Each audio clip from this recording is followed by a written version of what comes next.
When you start your business, no one ever prepares you for what's in store. So finding someone else who just gets it is sometimes the thing that can keep you pushing toward that big business goal. We're turning our Zoom coffee chats into a weekly, unfiltered podcast for online business owners. They were so good, we always wanted to record them and repurpose them for content anyways. And that's on being a social media manager. I'm Jessica Sheehy. And I'm Madeleine Digan, and this is #managed. Hi everyone, welcome back to another episode of #managed. I'm so excited because we have Harmony back on the show as like our permanent guest for another while, and we're just going to keep inviting Harmony to more episodes. But before we dive into this week's episode, can we please talk about the elephant in the room? And I'm talking about the product placement in Emily in Paris. I watched part two of the most recent season. Of course, binged it. I think I binged it all on Friday night. So ask me if I did anything like social Friday night. No. I was with Emily in Paris and then of course in Rome. But the product placement in that show I always thought was so good. I don't know. I had to cringe at the whole like United flights from New York to Chicago every hour or whatever it was, even whatever they said, but I don't know. What did you guys think about part two of Emily in Paris?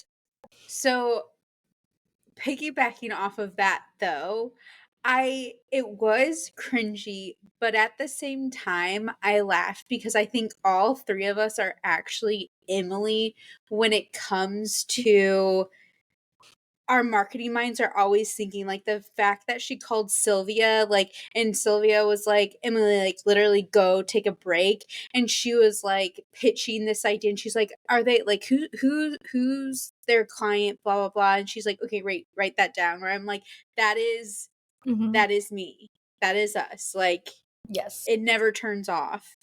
And then the other thought I had, because I slacked it to myself, I binged it all on Thursday night because I was just like, I have to, like, literally, it was a rough Friday, but it's fine. But I don't know, I really like that there's a Midwest representation in a character. Like, I feel like growing up, it was always New York or LA. So seeing Chicago, because I just love seeing Chicago represented, because again, there are people down here in the South who they've never been to Chicago. They don't know where Chicago even is or where Illinois is on a map. So I'm just like, okay. But those are I really liked it though. I honestly, I liked it because I studied abroad in Rome, so I was just swooning, and I'm ready for season 5 now.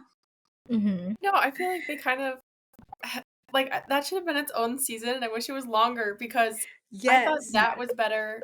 That made up for like I thought part 1 was good, but I think that could have been a whole season all in itself.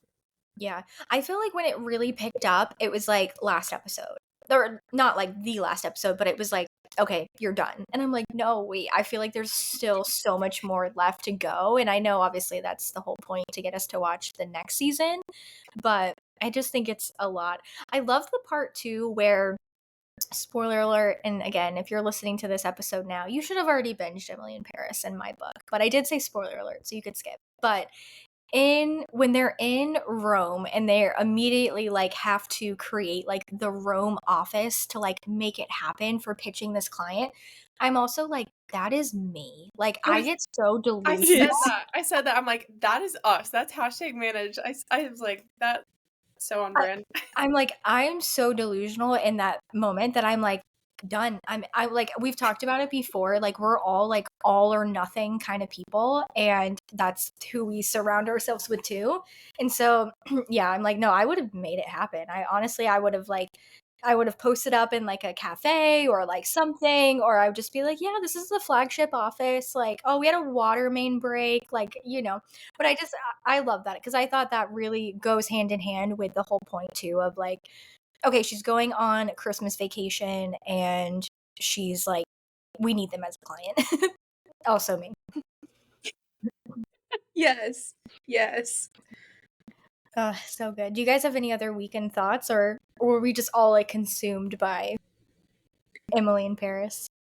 Yes, I Yeah. have one more other thought on Emily in Paris is Mhm. why is there not a luxury brand that's jumping in yet and doing that as the brand? Because Mhm. So, the coffee maker just, I mean, yes. is it Lavazza? Isn't that the Mhm. actual brand? And in the show was Lavazza or something. I could Mhm. be butchering those names, but I why think you're isn't it the right. actual company jumping in? I want to know. And the spritz. Now I can't think of the name, but when she takes Sylvia's the dog, like the new girl who, like, I don't like her at all. I'm like, bye-bye. Nope. Um toxic. But when they go to the restaurant and she orders two of like these spritzes or whatever. Mhm. I think that might be a brand, but it's a French brand. I would need to fact check myself here, but I agree though. There definitely should have been more. Yeah, I Yeah. agree. Oh, you know what would be such a good spinoff? And I know the show has changed since then, but like Emily's like marketing firm sent her to the Paris office to work. Like we need like maybe we send the new girl who we all collectively agree should not be on the season. Maybe we send her to Chicago. Like Yeah. send her to some marketing firm there. But that would be a really fun spinoff because I feel like culturally, like just different things in marketing, and especially like the luxury markets, obviously, like in the US versus Paris versus like everywhere else in the world is so different. So that would be good. I feel like whenever I watch something too, I'm like immediately thinking of I've got so many other creative ideas. I just need to send them to whoever's doing these. I just want to give more work. I'm like, you guys did good, but like let's do more. Like I need more. More content, more something. Yes. Yes. Perfect. Should we dive into our weekly reports? So we did skip these last week, but now since I feel like we're all here and I hope everyone listening really missed out on it and was like, I'm gonna subscribe to the newsletter to grab them because we report them in the newsletter every single week, no matter what. But who wants to start with their weekly report? I will. Go for it. Okay. So I'm currently reading, you guys are going to laugh. So it's called The Karma of Success. And this is what, like the fourth book I've mentioned this month. Because I haven't finished any of the other ones, but I'm determined to finish this one. I am determined. I really like this one. It's also, I bought it just yesterday, so it's fine. Um, I'm eating pumpkin energy bites. So good. I'm playing, so obviously Emily in Paris, but what I'm reporting on is I watched Uglies. Um, it was okay. It was okay. It was okay. I'm obsessing over fall days in Charleston. I'm recommending unfollowing accounts. I know that's something, like a spring cleaning thing, but unfollowing accounts that don't bring you joy this holiday season. And then I'm treating myself to a simmer pot. Mm. Do you guys know I did Yeah. not grow Yeah. up in a house where we had a simmer pot, and I'm now very excited to treat myself to like different Yeah. potions. Yes, that's the best way to say it. I grew up in a house with simmer pots, but it was literally just throwing things into like a pot that you would also use to like cook soup or like reheat something or make pasta. Yes, yes. And But I love the aesthetic of a simmer pot. yes. Yes. Yes, same. Like oranges and cinnamon Mhm. sticks, but we called it the most like creative simmer pot ever. But two ingredients. Love that. Yep. Yeah. Ooh, that's Yes. a good report. Okay, I'll go into mine. For reading, I'm stumped, you guys. I am not reading. I have not picked up my Kindle in probably a week and a half, but I'm currently reading random articles, anything I can get my hands on, because I just actually did a guest speaking this morning as we're recording this podcast, not as you're listening. And I spoke about email marketing and social media marketing. And I feel like my go-to is always talking about the marketing funnel. So I'm reading up on how Gen Z killed the marketing funnel, and I'm reading all about the marketing cycle, and it makes so much more sense into how we talk about things. So honestly, I'm just reading more articles, different things, trying to get other marketers' perspectives. So that's what I'm reading at the moment. Eating, I put spicy vodka penne. If you know, is this not like the Gigi Hadid like pasta? I cannot call it that. Like I'm calling it the spicy vodka pasta. But anyway, I am obsessed with that. Anything vodka sauce, anything spicy is always good in my book. Playing shocker, Emily in Paris Part 2. Obsessing over the 12-week work year. So I am obsessing over this because, one, it's a book and it's also kind of like a training. And so one of our clients actually told me about it. Anyway, it's instead of thinking about a 12-month work year, think about 12 weeks and work in those cycles. So more info to come, but wanted to throw that in because I'm obsessed with that idea. Recommending a silk hair tie, scrunchie, pillowcase. I feel like this is something we all own it, whether you use it regularly or you're like me and it's underneath all your other like hair ties, or you like opt to not sleep on that pillow. But I just feel like it goes such a long way. And treating myself to a new product that I found through like a recommendation of like a networking group that we're in. And it's called Rest Religion, and it's a 2-step skincare solution. So I just purchased it the other day actually, but I really love the idea of something simple, clean ingredients, and so I hope I can report like good things to come from that. But I did treat myself to that because I was not supposed to be spending money, and I did. Story of my life. Yep. I'm writing that down. That sounds amazing. Okay, so for my weekly report, reading Malibu Rising, saying that very lightly because I am like 4 pages into this book because I cannot finish it. I even had a whole plane ride dedicated, and I decided to uncomfortably fall asleep. Anyway, eating lots of wedding leftovers, which is probably the most boring thing to put on there, but playing Emily in Paris, shocker. Obsessing over Abercrombie baby tees. I'm actually wearing one right now, but they're so comfy. Me too. Not. I feel not included. And then recommending our Facebook group because I feel like, shameless plug, but I feel like we need some new faces in there to kind of mix it up. Mm-hmm. And treating myself to, I don't know how to say this name, but is it Laneige? Do you guys say Laneige or Laneige? The lip balm.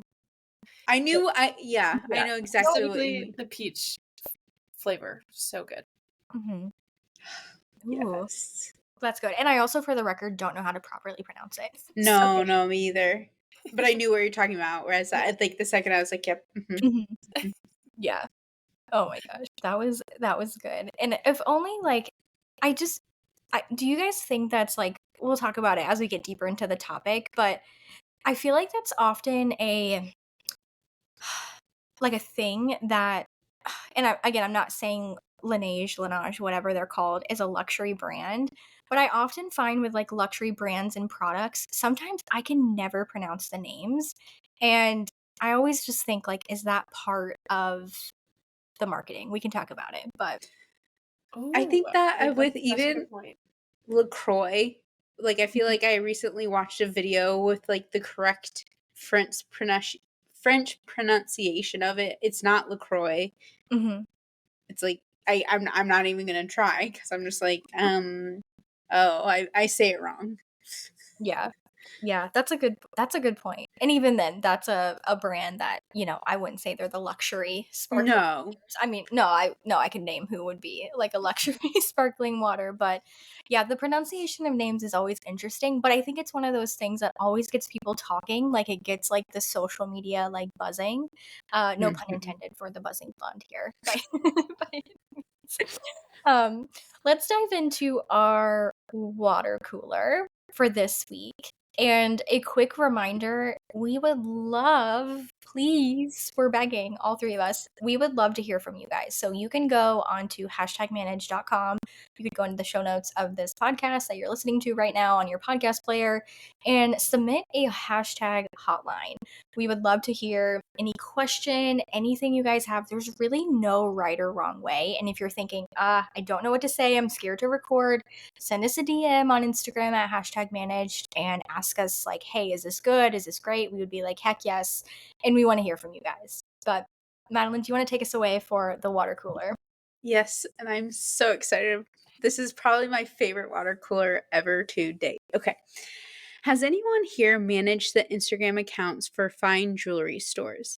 I'd love to hear about the types of content and topics that have worked best for you.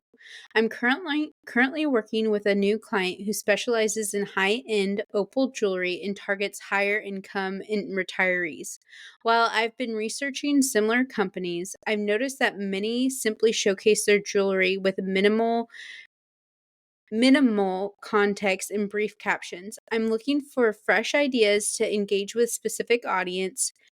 Sorry, to engage this specific audience more effectively, especially since it would be Opal month in October. Any insights or suggestions would be greatly appreciated. Thank you. So, as the jewelry influencer that I am, I have not ever had a fine jewelry or jewelry client that is definitely on the mood board for 2024. What am I saying? 2024. But I agree because, like, I love following jewelry accounts, and I would agree with this. A lot of the time, especially the fine jewelry, like the engagement rings, like, it is all the same. It's like them posing with their rings, and the accounts that I follow that I love, and I don't think this is copying per se, and I know that these are retirees, but on almost like playing to their pop culture too. And like getting to know um like this I don't mean this if my mother's but like Jane Fonda, right? Jane, like she is like icon. I love her so much. She's the fashionista, and it's just like I don't know. That'd be like one thing, playing into their pop culture and all of that, but then also playing into their pain points, trying to figure out like I know that I can only really speak for a millennial right now, and I know we've discussed this on a few other episodes where we're in the era of investing in these pieces, maybe not like a tennis bracelet per se. Yeah, I mean, I will gladly take one from my husband. I just don't know if we're financially there yet. But right now, the importance is waterproof, where it's just like that I can wear every day, that I can even sleep in. Um, those are my first initial thoughts. And with the opal, like talk about the history maybe and just like where it came from and just fun like educate them on opal that they may not know Mm-hmm. because opal's interesting. It is an Mm-hmm. interesting stone. Yeah. Yeah. I think that I love the point. I think people don't, when they think about like pop culture and what's trending, they're immediately like Gen Z. What does Mm-hmm. Gen Z want to see? And then, of course, it trickles like down into like millennials, but even older generations, like they are consuming content. Like, we just wrapped up like the Emmys. Like, there's so much great fashion and jewelry that comes from that. There's obviously like in the actors or the actresses who were nominated and who won, they are older, like in older generations. And I think really pulling into that, I think also thinking about in terms of like the experience with the jewelry, I feel like can Mm. really connect to that audience as well, especially being higher income or retirees, because I think that I mean, everyone has routines, but that audience has different routines. So thinking about like, for example, going to different parties, going to different events. I know when I think about people in my life who are older, I know that they like have certain happy hours or dinners that they're regularly attending. And so kind of recreating that particular vibe of going to these things on their social calendar in terms of like pulling out them wearing the jewelry, I think makes a lot of sense as well. And I think it goes beyond, kind of to your point, Madeline, like you don't really need to just, and I think on the water cooler as well, you don't really need to just show the jewelry and write like a caption, but you can also show like the lifestyle in the marketing as well versus just jewelry, jewelry, jewelry, jewelry, jewelry. Like you guys get it, like in the grid. You just made me think of one other point too with the older demographic. Tell the story. Like, Mm, mhm. like it's an heirloom almost, where that's why I think I personally, this is gonna, like, you're passing it along to like your children and what you hope will be your children's children, like there are so many pieces of my mom's that I'm just like, dibs. I Mhm, want that one. Like that sounds so much. But my sister and I both know where we're just like, oh, but I feel like in to put it into perspective, like Brennan's mom didn't isn't into jewelry. Mine is, where it's just like, so I think again, the women investing in their jewelry, like that's kind of the hope, is to pass it on, to tell that story of like, oh, my grandpa gave this to my grandma for their 50th wedding anniversary. mhm, And like, words like that could make, I mean, maybe don't make one up, but you could all like to mhm, tell the story, you could make that mhm. up for social media purposes. Yeah. Ooh, I Yes. love that idea. I think that's such a good idea. It's almost too like kind of selling, like that's what you're selling too. Like you're not Yeah. selling like an opal necklace. You're selling the necklace that's going to be passed down to your daughter or granddaughter. Like Maddie, I think you just like wrote that whole ad campaign. Like send it to the press. Jewelry influencer. Anybody wants to send me jewelry, I will sell it. Oh my gosh. That's such a good point, though. I feel like storytelling and experiences are exactly what they're looking for, but also how they use social media. I don't know if do your guys' grandmas have Facebook. Like every time my grandma writes a Yeah. post, it's always a paragraph and it's a story, it's them sharing. So I feel like they would like to also hear that same type of content and Mhm. also, like you said, an investment piece that you can pass down, like that would definitely resonate.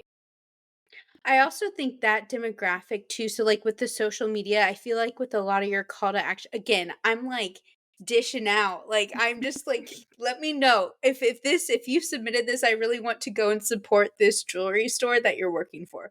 But I feel like with that demographic too, you'll be able to get away with A, longer captions, and B, actually take them to a blog post or to sign up for an email, because personally know my boomer parents, like they are, like I just watching their social media habits, like they will, and my mom will then send me said fate long Facebook post, and I'm like, oh my gosh, woman. But Mhm. it's fine. Okay, I want to add one last thing to piggyback off of that. I think the UGC or user generated campaign for this account Mhm. is honestly, like, of course, photos, videos, whatnot, great. But I would lean into the storytelling and I would almost have them like email or like write letters. Maybe I'm like aging them too much there, but like, Letters, you know, That is just, so yeah. sweet. where they can share, the story behind that particular piece. And I think that would go, one, give you so much content to create with, but it's just so much, it would create like a more meaningful series. So, UGC campaign, done. And What else that, have we covered? Oh, yeah, yep. managed. Yes. Even what it was? Did I like, or is it? We can Nope. call it managed, right? Manage. Definitely Yep. now. Yeah, Did I just Yep. definitely. like totally Yes. make that up? Yep. Yeah. Okay, that was good. All right, should we dive into what's on our feeds? Yes. Okay. Okay, I'll kick off because I'm looking at our show recording notes, so I'm first in line. So I thought this was really fitting towards this week's episode, all around luxury marketing and just kind of the narrative we've been sharing over the past couple of episodes. But this happened a couple of years ago, I think in 2017, 2018. But Payless had a luxury concept for an ad, and it was called Palessi. Again, I don't know how to say it, but it's Palessi. And they created basically a boutique version of a Payless shoe store. And if you're unfamiliar with Payless shoe store, it's a budget shoe company that has, I mean, I think they had brands, but they also had their own brands. Very, very inexpensive shoes, rows and rows of shoes. Think when you shop at like Nordstrom Rack or any department store that would display it like on those racks. And they just flipped it into a luxury boutique. And it was just so funny that it was the same exact shoes with the Palessi brand, the experience of the store. I think they had the shoes going for like $200, $300, $400, and no one batted an eye. No one said, "Oh, this isn't worth this," because again, it goes into what we'll dive deeper into our topic, but that experience that they were shown, right? Completely different. You go into a regular Payless and you pull off a shoe, again, it's in like they cut the shoebox in half. They've got it like right there. They're like $300, which they would never display it that way anyway. But you would be like, I'm not paying for this, like $300. And so many people have put their foot inside of this already. You would think that you would get a new, shoe, like remove it from the packaging. But anyway, I thought this was a really cool concept and just really a fun, kind of unique take on a brand. So that is what's on my feed. Okay. On my feed it's not as luxe, but it is blowing up my TikTok and Instagram, and it is the viral Trader Joe's bag. And I actually went to Trader Joe's yesterday and saw it. Again, the bag is $2.99. It's a mini tote. And I was so tempted to buy one, but I just what I'm probably gonna have regrets, buyer's remorse, you know? But I have so many bags already, Mhm. and the girl who, was checking me out, she recognizes me by the bags that I already do have, which I was just like, I don't know if I'm just shopping there too much or, like, they are cute bags. Like, Mhm. my reusable bags, I will say, is a big flex of mine. It We need is. like a reveal of this. Yeah, okay, I Yeah. will, cause like, they're cute, they're cute. Like, I got one for Christmas last year. Have you guys heard of the brand Apolis? I hope that's how you Mm, pronounce it. It's like Apolis. I don't think so.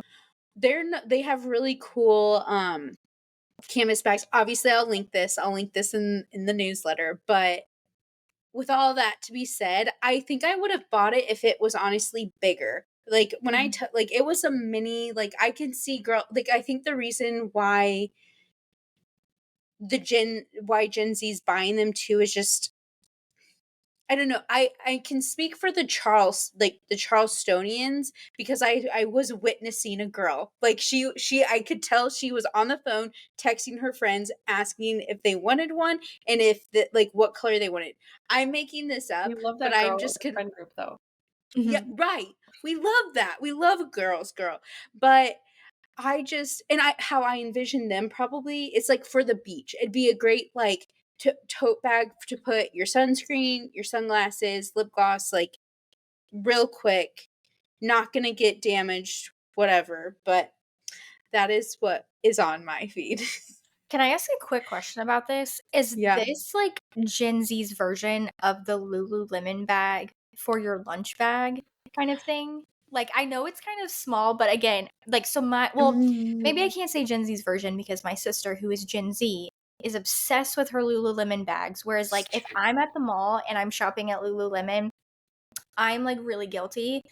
Because one, I'm probably not buying a ton anyway, so I'm probably not getting a huge bag. And if I already Mhm. have a shopping bag, I'm like, oh yeah, I'll just like throw it in here. But when my sister found out that I did that, didn't hear the end of it. So I think it's like a millennial Gen Z thing, but which is so funny because, well, that's obviously different. That's like their shopping bag.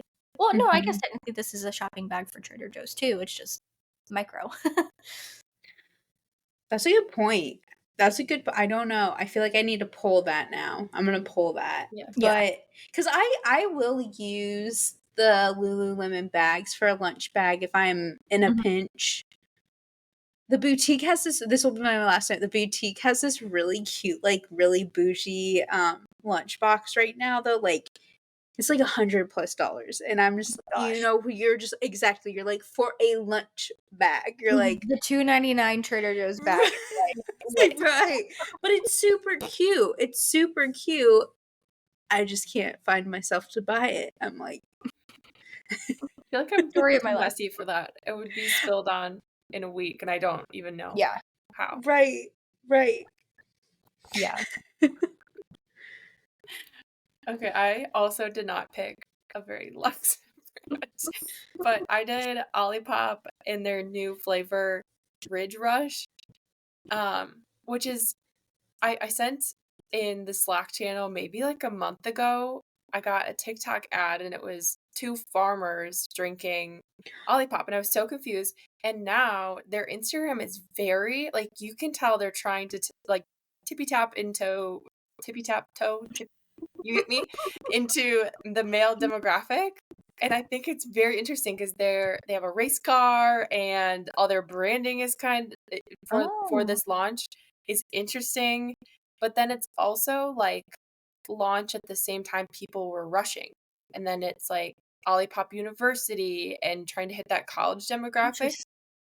What's the flavor? Like what? Like It's lemon, lime, and orange, but it's a caffeine drink. Also so? Is it? confused because their regular products have caffeine in it. So Hmm. It's I giving. It's giving, and I'm wondering because I for one of I pulled up the Instagram, and it says a can of dew. So is it trying to be Mountain Dew? think so. Wait, which explains the mountain on it or the Yeah. Yeah, the ridge, oh like oh okay, I'm here.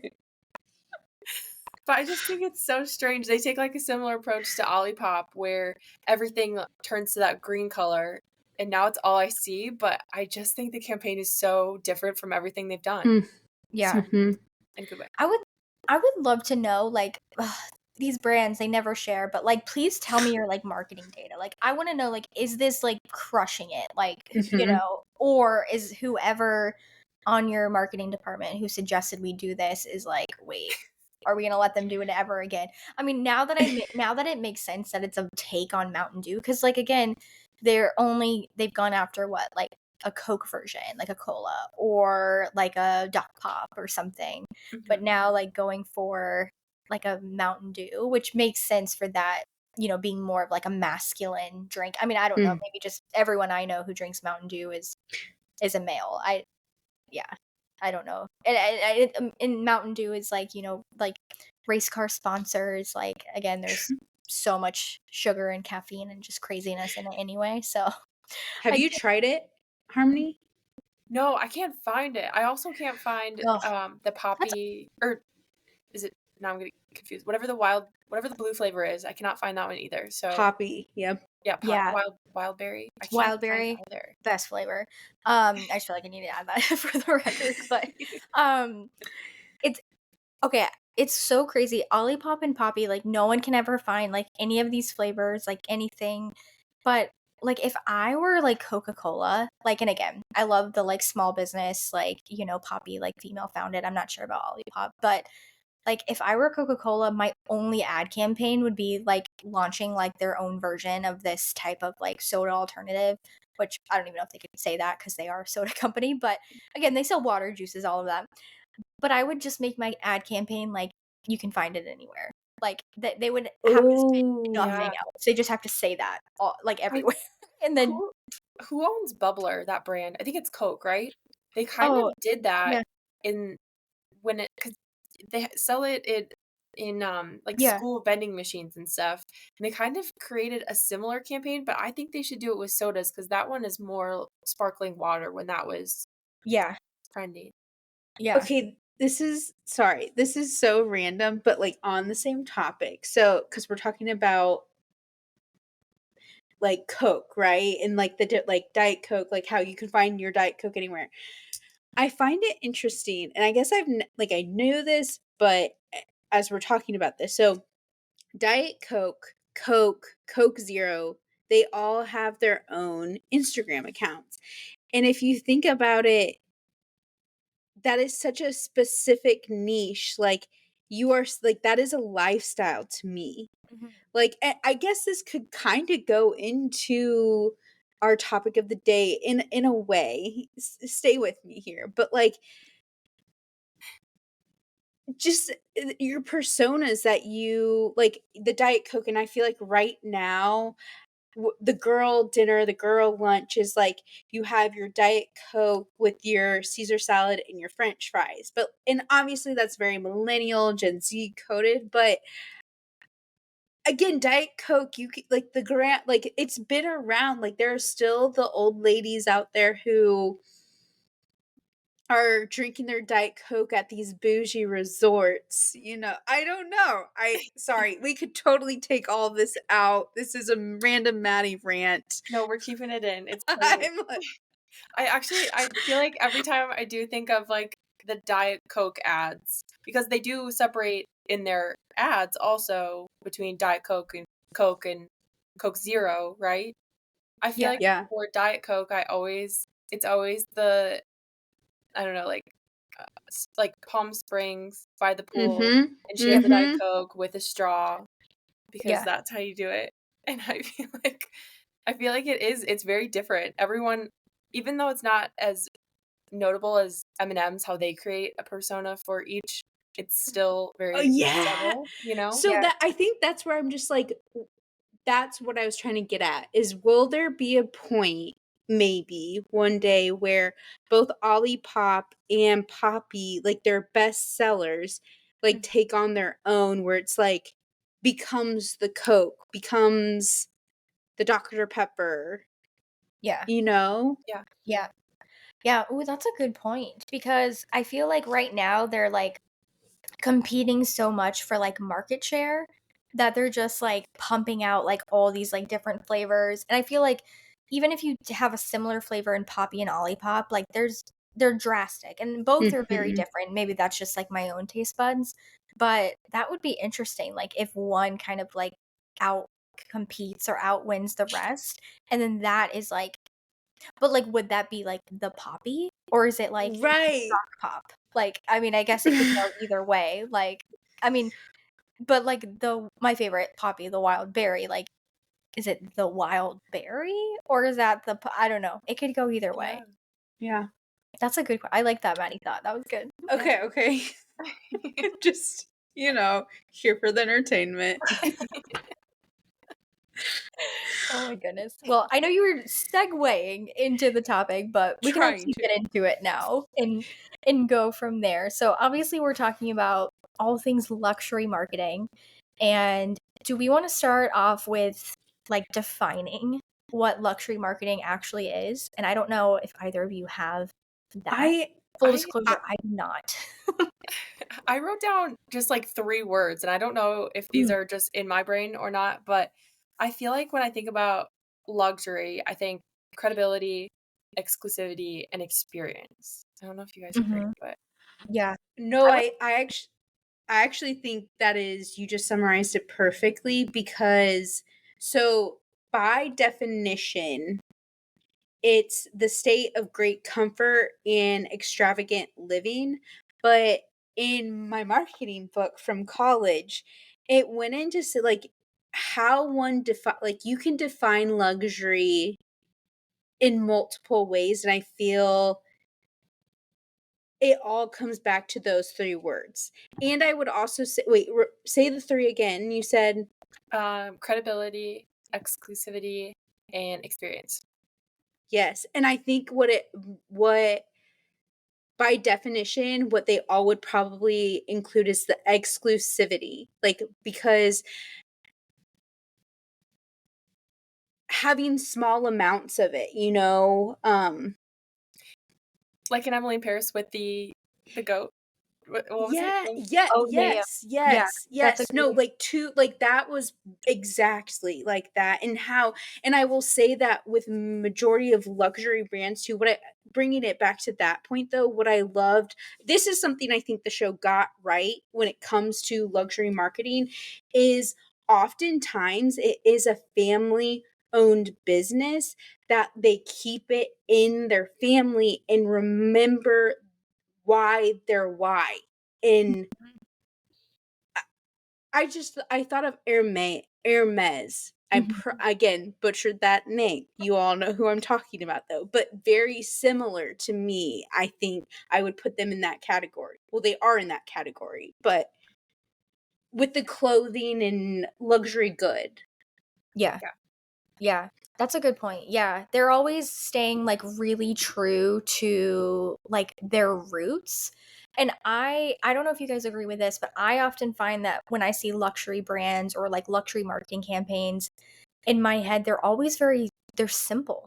And I think like luxury is not complex. It's not super advanced. It's not, I mean, can it be? Yes, I think there's like a time and place for that. But at its core, it's really simple. It's simplistic branding. It's simple messaging. It's very clear and concise. And I think I like that you mentioned the family aspect, the family owned business aspect, because a lot of times it is, because it's getting back to the roots, like why it was started, like what the mission behind the company is. And there's really no, like, for lack of a better term, like no frills or like anything crazy. Yeah. There's no crazy mascots. There's no crazy like campaigns. I mean, do those work in different industries? Absolutely. But I think that's one thing that really separates the two. Yeah. I feel like they let the product speak for itself more than the typical brand would. Like, it's Mhm. just, it is what it is. I also feel like they know their target audience to an absolute pin. Like, Mhm. and they do everything with that why and with the audience and mash it together. And that's like their channel.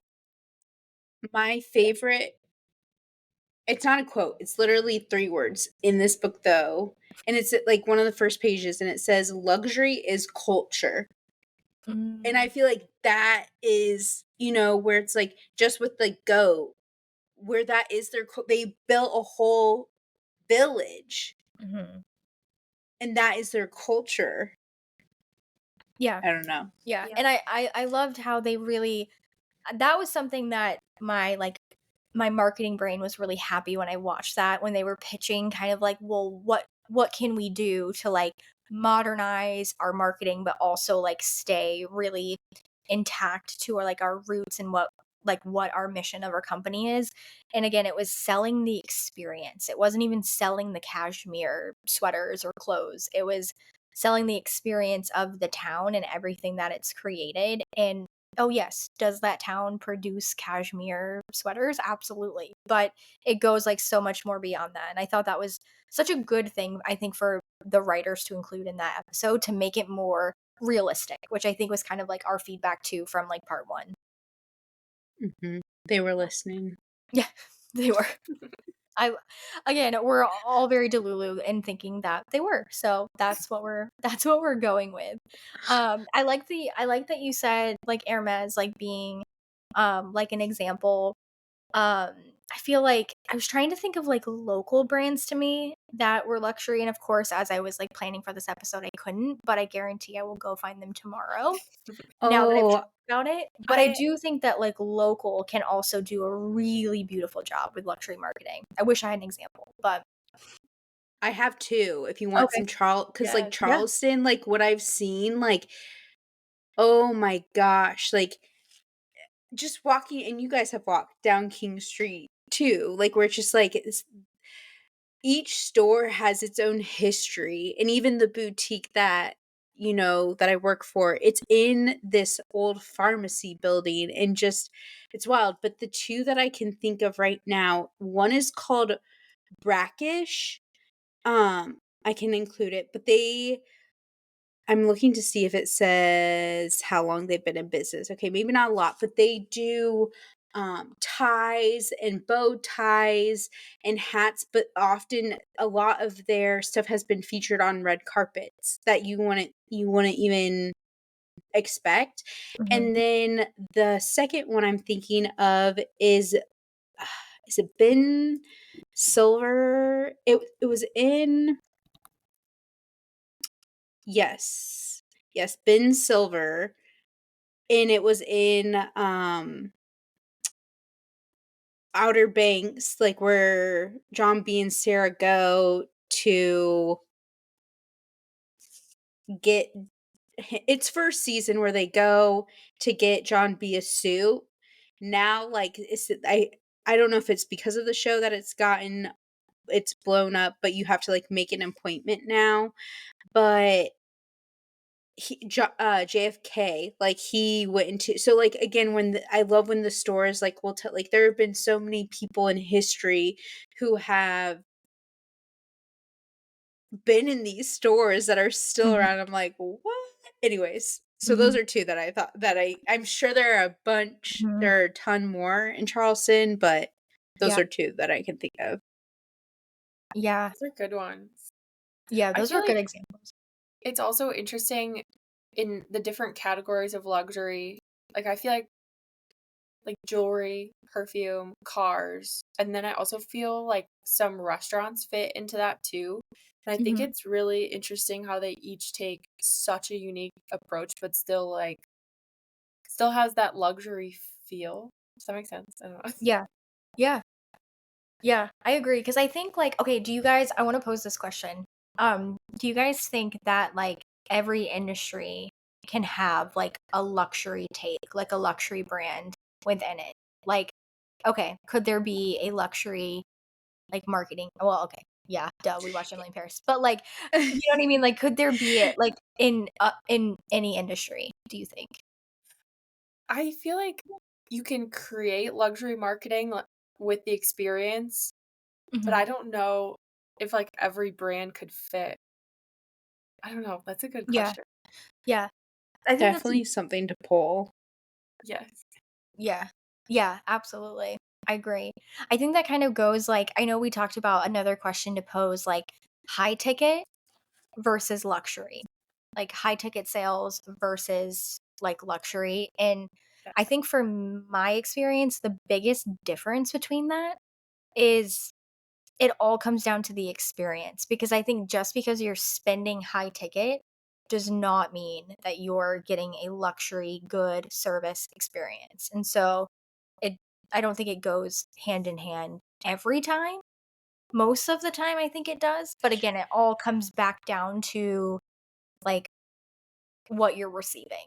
And that can look different. You know, for example, like you mentioned like ties and like different things like that. Like, I mean, I don't know, I don't buy ties, so like maybe they are very expensive ties, but like in perspective, like it's not like okay, we're not going to buy like a Rolls Royce or something. Like, I hope And not. I think it no, and I think it comes down to craftsmanship. Like Mhm. product versus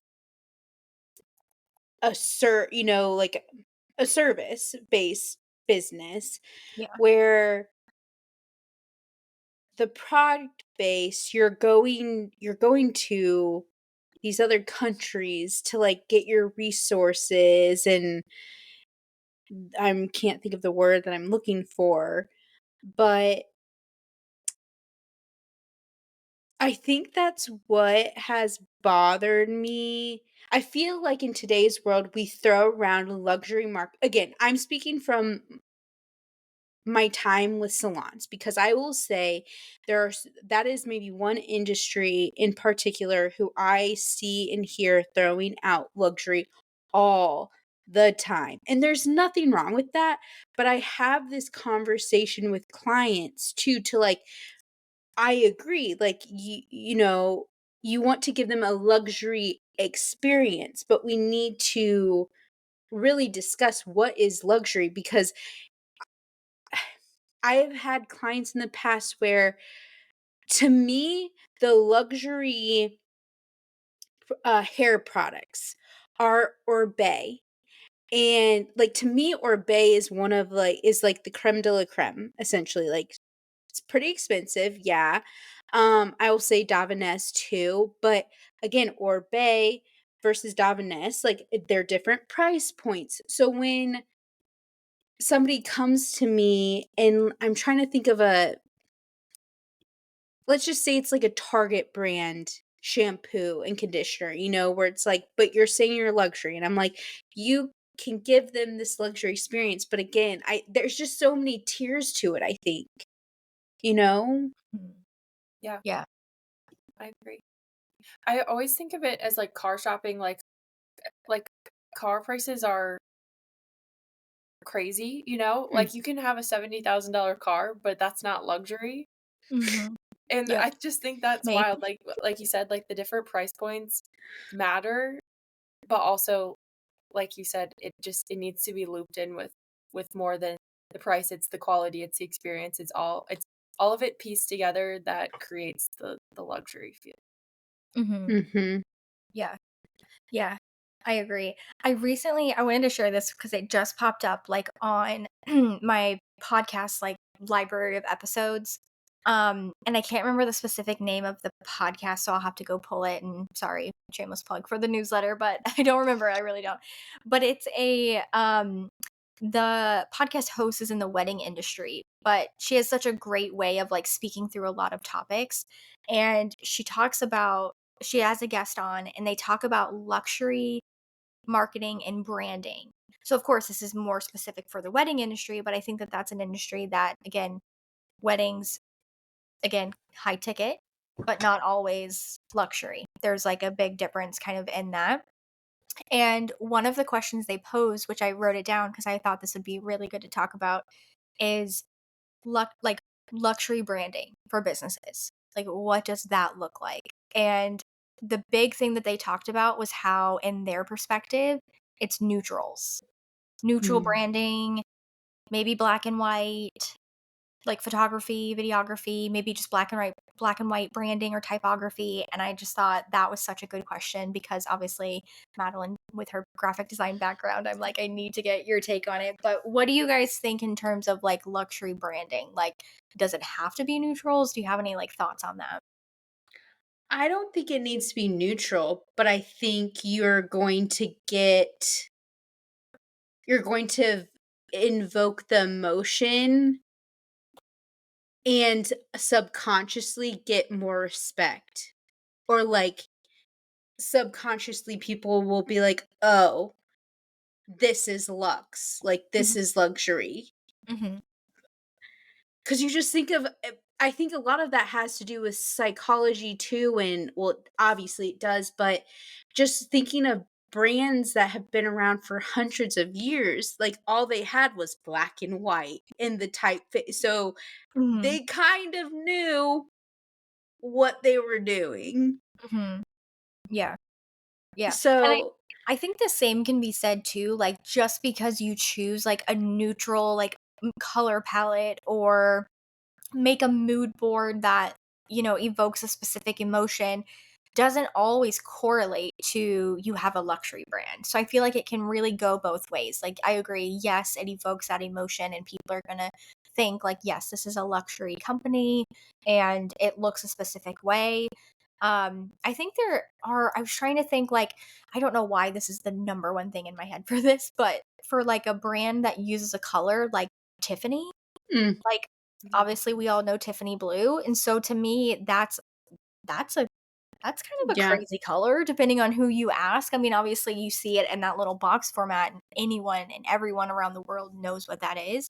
So you can absolutely infuse color. Like, can you use all the colors of the rainbow? Probably not, and you probably shouldn't do that in general. So just disclaimer on that one. And I would still say, like, I feel like that was their neutral too. Oh, that's a whole other, like, oh my gosh, an episode of just luxury branding, because but their type, it like just their type, like I don't know, it looks like a very Times New yeah, New Mhm. Roman. I should know this. stuttering, but, very simple and just to go back in time because, okay, another one is Hermes, the orange. Like, Oh, yeah. whoa, that was bold, like the Yeah. orange and brown. So, yeah, I would agree. So the neutrals, not per se, um, but like like the Tiffany blue, like that is your signature. Like that is what you're sticking with. Mhm. And I would almost say like that's why I really enjoy the hashtag manage green, like the green, like, Mhm. and I remember you guys even telling me not to say like like, oh, we're trying to be luxury here branding, but to me when I saw the color palette, like it's different, and it's just that's why I personally like using that one more, Mhm. trying to find new ways to use it. So it's like people I'm trying to train our audience where it's like when they Mhm. see that color, they think of us. Yeah. Yeah. That that green is probably one of my favorites, and this is not why it's in our brand palette, but literally growing up, my room was that color. So, again, not our brand designer had no idea that when she's just that good. No, I'm just kidding. She just pulled it in. But yeah, I agree. I think leaning into like one specific color, and so that's fun. Our hashtag manage for like we have this green. We need a name. We need is it hashtag manage green? You know, like Tiffany blue. Like Yeah. we have to have a name for We're it. gonna have to trademark this immediately. Yeah. Yeah, I same. feel like with all of their branding too, it's always so bold, no matter if they have a color or if they're neutrals, but like fonts, even I always Mm. think of like a perfume ad or like a perfume commercial.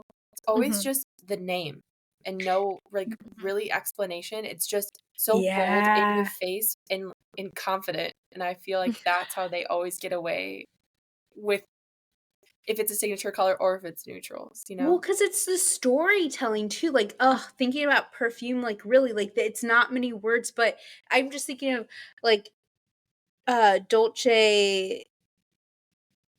I'm why am I like Dolce Vita? Like I think like blue. Whatever you guys, I think it's Dolce and Gabbana. Like it's their Mhm. yeah, Yeah. duh.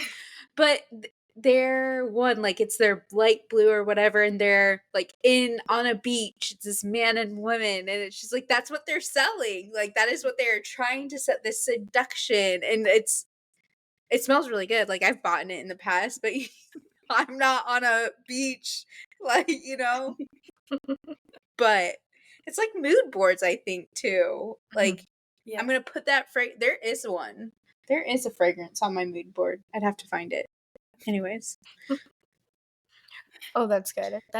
So I have one thing that I want to add to this, like as my like final thought. And so this is very random, but I feel like very like full circle to like a few things I've talked about here in previous episodes. But so I recently mentioned that I started the subscription for Scentbird, like trying to find my scent. I haven't found it yet. I have been introduced to some really nice scents, but nothing. I just when I get it, and like when I know, I'll know. So I'm not there yet, and I will update. But I did get an email the other day from them, like a marketing email of a new scent that came, and of course the subject line was something Emily in Paris. And so I opened this email and I'm thinking a few things, right? I'm thinking like, okay, there's going to be like a lavender scent kind of playing to that season, and I like I shared there is that one lavender version of the perfume. There's the heartbreak. There's like multiple like with that client scents. And I open up this email and I'm pretty sure it's one, maybe it's two versions because I thought I saw like two different color like formulas. Like one's a pink and one's a purple and it just says Emily in Paris. It's like literally the Netflix logo is on it. And I just was so disheartened when I saw that because I just felt like they again, I think Scentbird is I mean, it's creating like they send little smaller versions of like the perfumes, you can test them, but they have like luxury like designer perfumes like available. And so anyway, I thought they really missed the mark there on being able to recreate something special. Again, I think experience, luxury, I think it goes hand in hand. And to get a perfume that, again, no hate to this whatsoever, but remember like 10, 15 years ago when every celebrity had their own I perfume? knew yep. It's giving that. Like, It's now it's beverages. giving I feel like we switched from perfume to beverages. Now everybody Yes. like Yes. Yes. Yes, Harmony, yes. I'm writing that down. That's yes. Yes. Our beverages, the new celebrities, like the Justin Bieber perfume. I can't remember what it was called, but I was thinking of Taylor Swift's. I think she had Fearless, but like I yeah. never had it. But I remember when it was like resurfacing, people were like, it slapped. Like it was like actually good because you know how like all of them smelled the same, where it's like Mhm. some cotton candy, like overpowering. You're just like, oh my gosh, Yeah. get a headache after like 5 minutes of wearing it. Mhm. Yeah. Yeah. Sometimes I still like will smell like a perfume at I keep wanting to say Trader Joe's. What's the other store that starts with T? Not Home Goods, but TJ Maxx. Oh, TJ Maxx. yeah. When I smell when I smell a perfume, sometimes it'll like hit me and I'm like, I can't even think about ever smelling that similar scent ever again. But I feel like Yeah. all the Disney stars had one, like Demi Mhm. Lovato, Miley definitely had one. Yes. And then Ariana Grande had one, right? Yeah. Oh, she still has some too. And my friends, like the cloud one, they're like, it actually Oh, yeah. smells really good. And I'm just like, I don't know. You can't convince me. I think how Miley's doing it now, how she's like a spokesperson from Gucci, I'm like, let's go that route. Like, we all don't Mhm. need our own. Just Right. become the brand ambassador for one. Yeah. Agreed. Agreed. Do you guys have any like final thoughts or on luxury marketing, or should we wrap up for this week?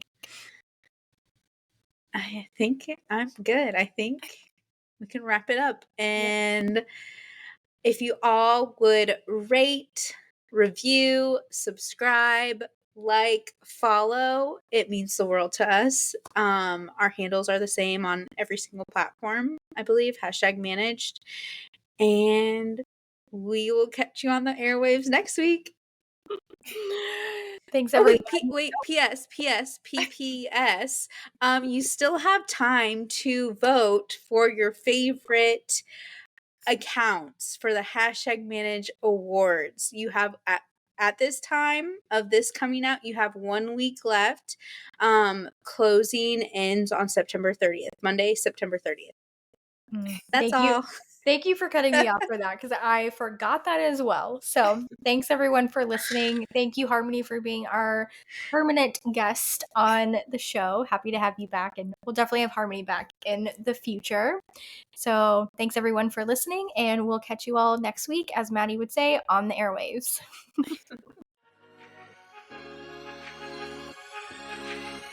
Thanks so much for listening to this episode. If you haven't already, hit that follow button, and if you really love us, be sure to subscribe wherever you are listening from.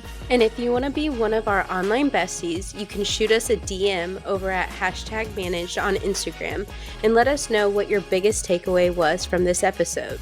Or, you could also share all your deepest, darkest secrets. Kidding, but we mean it when we say you can shoot us a DM. We love building real, authentic relationships with you.